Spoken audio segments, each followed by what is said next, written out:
comes to their form, but now it seems like they are at their very best, and I'm sure they'll be looking to try and take this one home. That's right.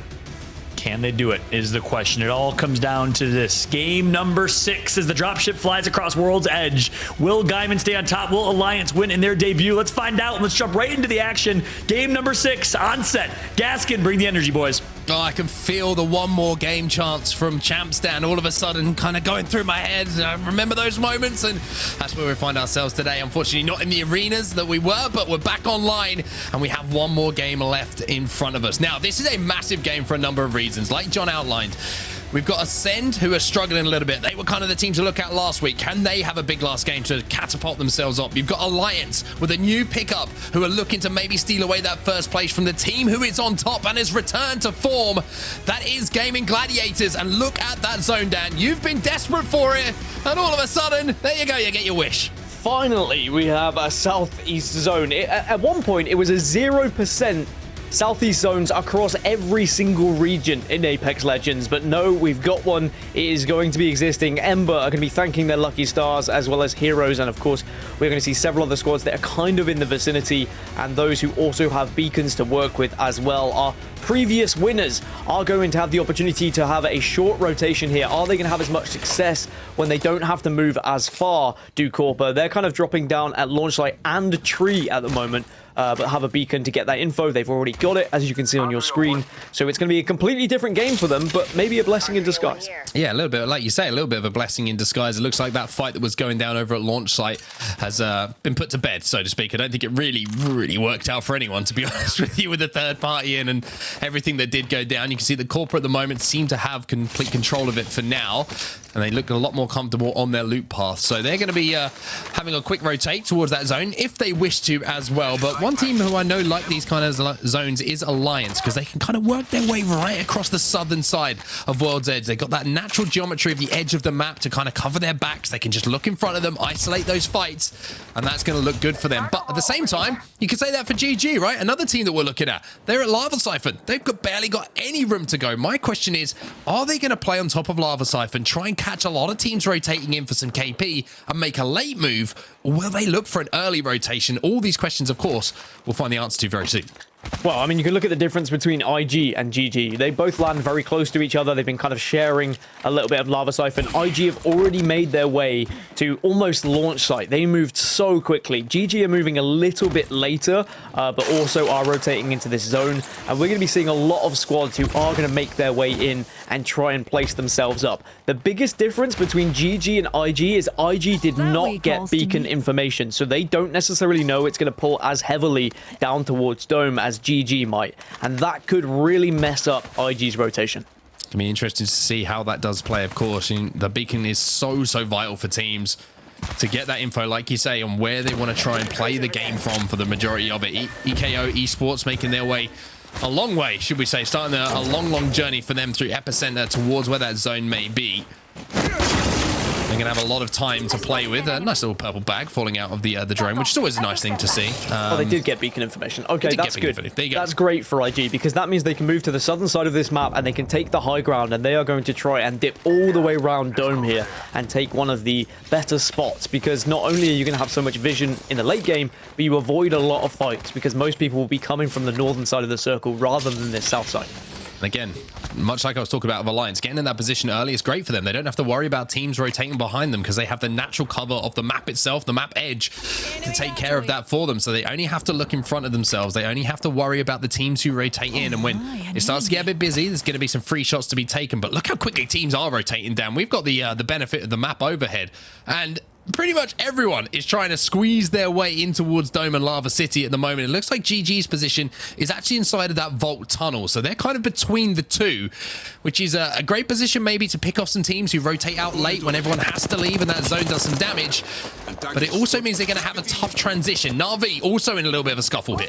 Yeah, we're going to get a lot of the outside teams now, a lot of these teams who are on the edge having to just fight one another. Na'Vi may be recognizing that this fight is not a sensible one to be taking, so they are going to back off ever so slightly. Elsewhere, Corpa, our previous winners, eliminated in 20th position. That is really the highs and lows of Apex Legends. It certainly is, and it's Alliance who do the eliminating. And now Na'Vi have decided they don't want to take this fight. They want to take to the skies as well and touch the clouds for just a few seconds. They have to wonder if it's going to start raining bullets, on their way down from the team that they were trying to rotate alongside. For now, it looks like a safe landing, although it does look like it's going to mess things up on their rotation. I wonder if they're just going to land here, maybe look for a little bit of information on the Overlook beacon so they can find out where their next zone is going to be. And at the same time, Eco Esports are going to overtake them on the rotation, but they do not have that beacon information by the looks of things. And you can tell this is a game 6 because this is the most diverse legend selection we have had since game 1 of today. We've got a Wraith, we've got a Lifeline, we have a Bloodhound, and we've got 2 Ramparts. So this is the most diverse we've seen on World's Edge so far. We're starting to see people shake it up, try something maybe a little bit different, maybe more aggressive, adding that Bloodhound to the composition to try and pick up some more kills. We'll have to see whether one of those teams can find success. But of course, this is one of our Rampart teams, Bitfix Gaming, who were able to hold out teams for so long in the previous circle, and they find themselves already in zone, and they're going to occupy Lava City right now. Things are heating up for the team on top of the triple stack building for sure as the charge rifle starts to melt away and microwave people from the inside out. Creeping has to back out though. A little bit of damage coming in as well, but look at this player on the outside. He's getting caught off guard. Can he get back inside? He does. He keeps his life and he keeps the blood pumping through the veins, but he's going to have to use a few resources in order to get those shields back.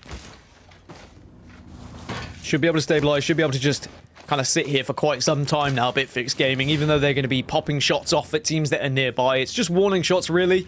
Trying to say that they own this airspace, they own this area of the map. As ASCII.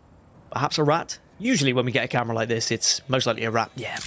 Going to be on his own, and it is going to be the Bloodhound, the solo Bloodhound that we saw picked. And there's a lot to do here, because you are in the circle, and you are currently in 19th position, this squad, so 8 points is all they've been able to achieve so far. ASCII, if you're going to get them into the top 10, you would have to work miracles. It was almost as if you were just reading off things that were not good for them. It was like, you are a solo player alive, you are a Bloodhound, and you are not doing well today. But anyway, let's see if we can put something together to see if it can end up a little bit of a happier story for them towards the end of this final game of the day. But look at Creeping, man. He's got 100 million trillion ammo in the... I think that was the right number, if I'm not mistaken. Close. In that charge rifle. And then you've got Bitfix as well with the G7 Scout with a lot of ammo to play with as well. So you can see the game plan for them. Long range weapons, do damage to teams who are trying to rotate in, do damage to teams that are up on height, and just dominate this high ground for as long as possible.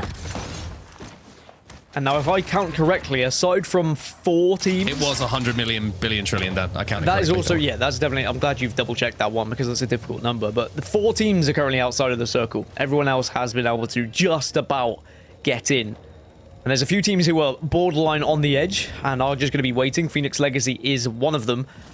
But where do they go from here? They're a little bit concerned. I think they're holding out a team. I think it's Na'Vi who are just outside of them at the moment, and perhaps they're aware of that. And they're looking to just try and pick up some extra KP here and hoping that Na'Vi will rotate through the vault.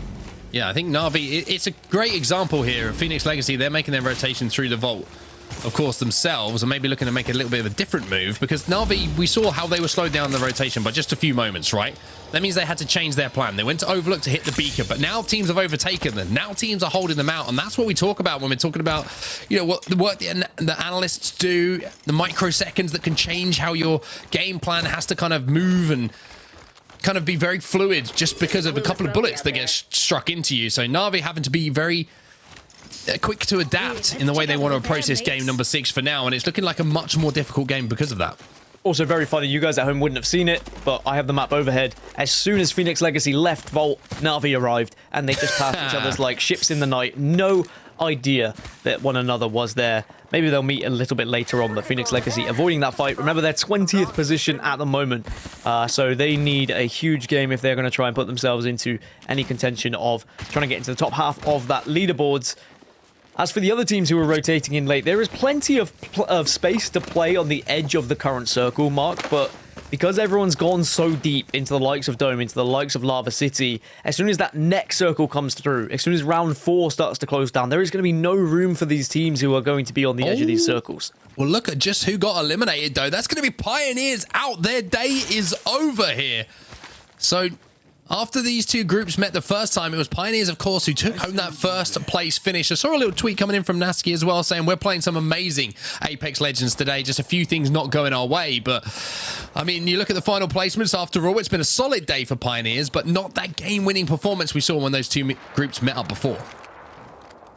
Vext are going to be one of these teams who are going to have to move in and just take what they can get in terms of positioning. But they do, of course, have Valkyrie. I think we're going to see a lot of Valkyrie ultimates just trying to full send it into Dome at the end of this circle, trying to battle it out and seeing if you can take a spot on the Dome eggshells. Maybe we often see some teams land there late and actually find success with it, so we'll have to see whether that can happen again, as Forge are going to be on the other side of Vext here and may be clashing very shortly. Vex may be thinking about taking a different move, and that's exactly what they're going to do. They realize this is maybe not the best place, so they're going to rotate right to the southern side, of World's Edge now. They've got some med kits to play with as well. Something you always check when teams make this decision, but they're also going to be chipped away at. And that can be a little bit frustrating sometimes, but Vex decide that isn't the path they wanted to take. Now they're going to go all the way through zone, but I will say to Vext, if they do get through here and they manage to force their way in towards where Dome is, the team that's waiting on the other side for them is Alliance. Both Alliance and IG are the two teams that have kind of taken the southern circle. Remember, we saw it very early on, so it is not going to be easy for Vex whatsoever. They're going to be really struggling when they do get there, but who knows? Maybe they can win that engagement against Alliance. They had already beaten Alliance in the 3v3 scrap in the previous game, only for it to be cost short by Corper, who arrived as the third party. But no Corper in sight, as they were eliminated in 20th, despite the victory they had previously. As Phoenix Legacy still taking their time moving through, as a lot of teams who are on the edge now just chunking red damage because there's such little room to play. I think the difficulty there for Phoenix Legacy as well is they don't have an information character, right? No Seer, they don't have Bloodhound, and it makes it so much more difficult to get out and scout and get information of where teams are. So when they're thinking, hey, we can't see anyone in front of us, maybe there's a player with a Seer who's just holding down and using that heartbeat sensor to know that they're coming, and instead they have to take to the skies and make a much riskier play. So you're seeing the up and downs of different legends, different compositions on display for everyone at the moment, but EKO Esports kind of creeping their way in. As we see on the edge of Lava City now, Phoenix Legacy will be able to stabilize. And Phoenix Legacy do get ahead of a couple of teams, so they'll still be in a better spot than they were, but they still have to go that one step further. You know, they still have to get more south and get towards Dome, and unfortunately, there isn't much room to play with, so we're going to see a big scuffle happening kind of around these eggshells right now with about 3 or 4 teams who are all going to try and walk down towards Dome from Lava City, and it is going to be extremely messy, that's for sure. Yeah, everyone's going to have to leave Lava City, and it's almost as if Phoenix Legacy, if they play this right, and they're the last team to get up on height, they could actually turn what looks like a bit of a rough situation into a pretty good one, but timing's going to have to be on their side, as are the decisions that are made in front of them by some of those teams who have to leave. Of course, the later the teams leave, the more unlikely it is for Phoenix Legacy to have success in this game. But Turkish Stars, good performance from them in game number 5. They're inside of that vault tunnel, which is previously, of course, where GG were. But GG have now moved to take that rock formation, which is up on the high ground. And I kind of like that decision from GG. They know they've got the natural cover from the eggshell to shield them from the teams inside a Dome. But also it means that they can cut off the likes of Vex, who are trying to make their way in with the high ground on their side. Great views of the amount of coverage that GG have been able to create here, utilizing those Watson fences. But finally, we're going to see Vex get into this fight. We knew it was potentially going to happen, but Unlucky has already taken far too much damage and needs to try and get some sort of cover from teammates so that he can heal up. Tyler gets one, though. Makes it a little bit more interesting here, but GG are up on that high ground, and even if Vex win this, you imagine that GG will look to move in as quickly as they can. EKO will be eliminated in this fight, and now Element 6 actually on the outside of this. They will be the third party looking to force their way in. So difficult when the zone is moving and the pressure it adds to you in the speed of which you have to play, and that is just going to be easy shot, 0-0 taken down, and looks like 0-0 in that moment. Willifin is able to demolish with the cart as Element 6 continue to walk in, continue to shred, but this zone is not going to let you off lightly. You need to get ahead of it. It will tingle that backside. It's still hurting. You got to keep going, and just about the E6 get 2 of their members alive, but K-Swinny is going to have to be rest. Vex are the team that fall. You'll see that Reds come in, but like I mentioned, GG are up on that high ground, and they will be looking at this. They will know that E6 is in this position, but having 2 gold armors means they're going to be able to heal a little bit quicker here. Manage to pop those cells, pop a couple of syringes, and all of a sudden you're almost back to full health. So Element 6, they needed this kind of performance, Dan. They needed some KP, they needed points, because it has been a devastatingly poor day by their own standards. If they can put something together here in Game 6, all of a sudden it can change everything for them. Also, you remember that story of Na'Vi and Phoenix Legacy? Would they meet again? The ships in the night? They are going to meet again. They have very much crossed each other's paths, and I'm sure they'll be having engagement sooner rather than later, as E6, though, are going to make their way down to the southern side, try and utilize the information from K-Swinny. Needs help. The flatline is not going to do enough damage on its own, and E6 are going to be done. Forge will wipe them out, but at what cost? They're now going to get third party. Oh, there's the black hole as well. Is it going to be destroyed in time to stop the nades maybe following up? It doesn't matter, because Alliance smell blood. They move in. They are one of the best teams in the world at sensing these third-party opportunities, and not only sensing them down, making the most of them to get those kills. You can see the fights are happening on the northern side of the map as people now starting to get desperate to move closer to that circle in these moments. And R301, whilst in the air of Horizon Effect, showing why he's been such an incredible inclusion to this Alliance roster. And remember, they are second to Gaming Gladiators at the moment, but not by much. So Gaming Gladiators, if they were to go down, it would give an amazing opportunity for Alliance to take first place here this week. Well, GG are holding out Turkish Stars at the moment.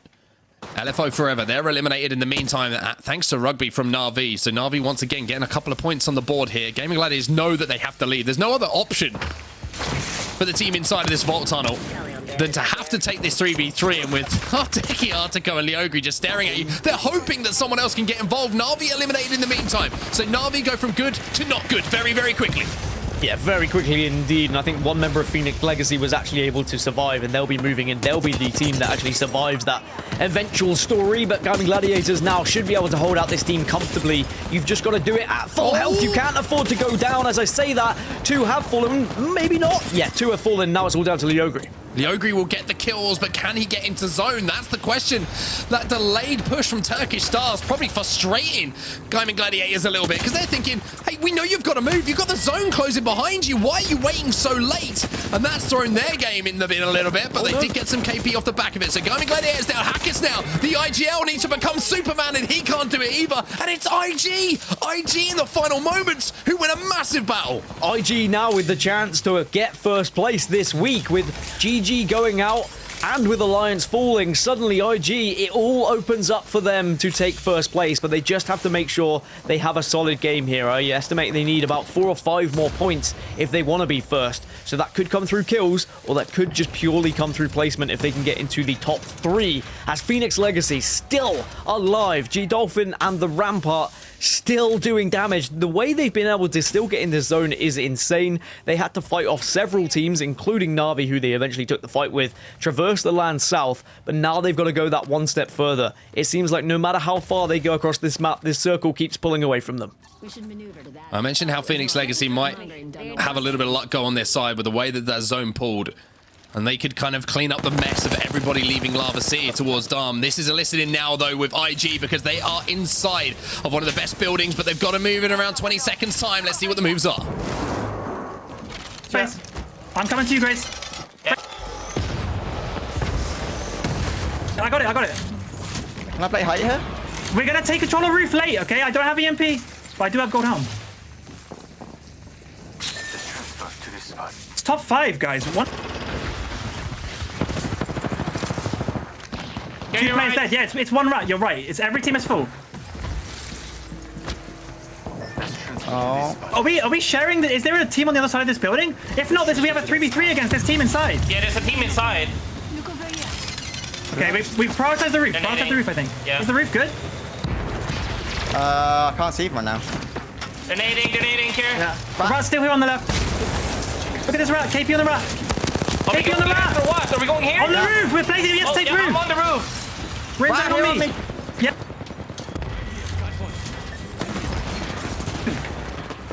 Fence this door when you can, I'm Grace. buying.